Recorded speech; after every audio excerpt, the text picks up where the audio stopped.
Guys, I'd like to introduce you to this Q-Ware Wenchwood series. The reason I love this Q-Ware Wenchwood series is several reasons. Number one, of course, the quality. Wenchwood is a wood that's origin from Africa, and it's a really hard, dense wood.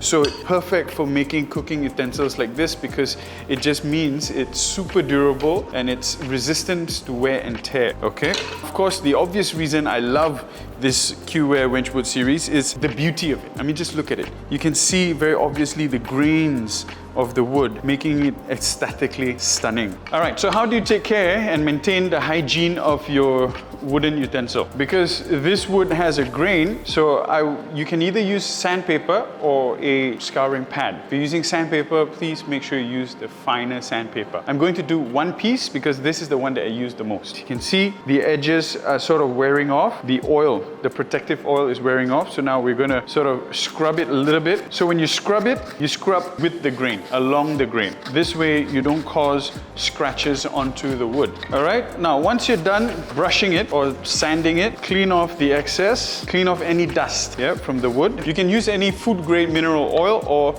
I like to use olive oil, and just give your wooden utensil a nice rub. Rub the oil in. Once you've oiled it, let it sit and allow the wood to just absorb all that oils for a good 8 hours or even better overnight.